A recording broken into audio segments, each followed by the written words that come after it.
WhatsApp guys, कैसे हैं आप सब। मैं हूँ ऐश। जिस चीज़ का हम सबको बेसब्री से इंतज़ार था ना, वो आ ही गया। कभी मैं कभी तुम का आखिरी एपिसोड। कैसे सब लोग पूरा हफ्ता वेट करते थे ना कि न जाने कब मंडे और ट्यूसडे आएगा और शजीना और मुस्तफ़ा की केमिस्ट्री देखने को मिलेगी। हम सब ने इस चीज़ से हमेशा रिलेट किया है कि जैसे मिडिल क्लास फैमिलीज़ में माहौल होता है ना, बिल्कुल वैसे ही दिखाया गया था। एक बच्चे को ज़्यादा प्यार करना पेरेंट्स का और दूसरे को बिल्कुल इग्नोर कर देना, इसे निकम्मा बोलना, निखट्टू बोलना। और एक घर की बड़ी बेटी जो कि ज़िम्मेदार है और माँ बाप का ख्याल रखती है, और कैसे इसे संभालने वाला कोई नहीं होता जबकि वो अकेली होती है। और अब ये मुस्तफ़ा और शजीना की मोहब्बत की कहानी ख़त्म होने वाली है, क्योंकि कभी मैं कभी तुम का आखिरी एपिसोड आ चुका है। और मैं इसकी बात करूँ तो ये one of the best episode है इसका। हमें हर चीज़ सॉर्ट आउट होती दिखती है। मुस्तफ़ा जैसे अपने पेरेंट्स से शिकायत करता है ना कि जो कुछ उन्होंने बुरा किया था इसके साथ, और फूट फूट कर रोता है। और हमें हार्ट टू हार्ट कॉन्वो देखने को मिलती है। इसके पेरेंट्स को भी अपनी गलती का एहसास होता है कि इन्होंने कितना बुरा किया था मुस्तफ़ा के साथ, सुतेलापन करके, और शजीना के साथ भी किया था।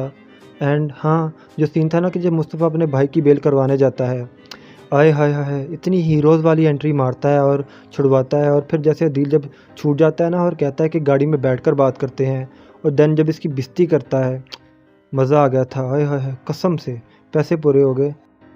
और सबसे मेन और सबसे इम्पोर्टेंट पॉइंट, वो चीज़ जिसकी हम सबको फ़िक्र थी, पूरे इंडिया, पाकिस्तान, नेपाल, बांग्लादेश को, कि इस ड्रामे की एंडिंग सैड ना हो।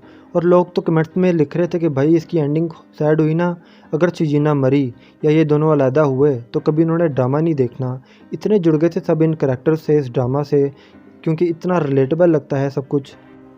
और अब हम सबका खुश होना तो बनता है ना, क्योंकि हमारे दिल की तमन्ना पूरी होगी और हैप्पी एंडिंग मिल गई इस ड्रामे की। और यार क्या सीन था यार, कसम से। जो लास्ट में मुस्तफ़ा और शजीना की बातचीत थी ना, वो इमोशनल कन्वर्सेशन, गलतियों का मानना, वो इनका जज्बाती होना एक दूसरे के लिए। और यार वो जो डायलॉग था ना मुस्तफ़ा का कि गुस्सा हो, लड़ो, मारो, मगर छोड़ना छोड़ना तो कभी ऑप्शन ही था ना। मैं पिघल गया उधर। और फिर शजीना जैसे कहती है ना कि हक करो यार, गले लगाओ। यार क्या कहें, लफ्ज़ ही नहीं बचते। बहुत बहुत होलसम मोमेंट था। और हम सब ये चाहते थे कि हैप्पी एंडिंग हो, मगर हमें इससे ज़्यादा अच्छी एंडिंग मिल गई। हैप्पी से ज़्यादा हैप्पी एंडिंग। और सबसे इंटरेस्टिंग और मज़े की चीज़ मुझे वो लगी कि वो जो 7 स्टेजेस थी ना प्यार की, और आखिरी स्टेज उसकी मौत थी। और जैसे मौत से बदल के वो ज़िंदगी बन गई, इसलिए क्योंकि मौत के बाद भी एक ज़िंदगी है, हमेशा की ज़िंदगी। और वो चीज़ बहुत ज़्यादा डीप थी, बहुत ज़्यादा। और कहा जाए तो हमें इस ड्रामे की बहुत ज़्यादा याद आएगी, क्योंकि हम हर हफ्ता वेट करने के आदी हो गए थे इसका कि कब शर्जीना और मुस्तफ़ा आएंगे और उन्हें हम देखेंगे, उनकी बॉन्डिंग, उनकी जो रोमांटिक मोमेंट्स थे। ऑल्दो ये लास्ट एपिसोड बिल्कुल टाइटली पैक थी और परफेक्ट थी, लेकिन मैं कहता हूँ कि अगर इसमें मुस्तफ़ा की बहन के थोड़े सीन्स हो जाते और थोड़ी जो दूसरे साइड कैरेक्टर्स थे ना, जैसे कि अदील की एक्स वाइफ, इन सबको दिखा देते थोड़े थोड़े सेकंड्स, तो फिर परफेक्ट हो जाता मेरे लिए। लेकिन अभी भी मुझे मज़ा आया एपिसोड का। एंड याद आएगी इस ड्रामे की।